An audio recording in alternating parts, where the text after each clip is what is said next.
Magandang hapon mga tropa. Pupunta po ako sa Ground Zero sa Gumuho. Under construction na 9-story building dito sa Santa Maria, Balibago, Angeles City. Meron akong nakikita mga standby na fire trucks, mga ambulance, at mga iba't ibang media na nandito. Dahil ngayong araw gusto ko makita yung retrieval operations.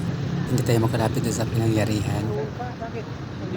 Yan po yung crane na ginagamit sa pagtanggal ng nasa guho tulad ng mga scaffoldings.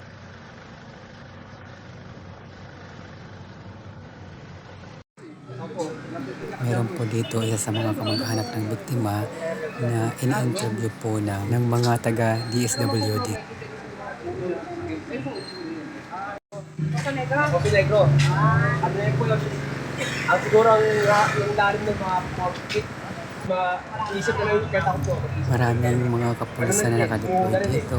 Kung ako gising po, tatanong ako. Katulad ng isa na buhay. Gusto ba lang yun eh? Siya nakalusot eh. Yung boses na narinig yun nagkikwento dito sa likod ko ay isa sa mga trabahador. Pero hindi siya natutulog dyan sa barracks.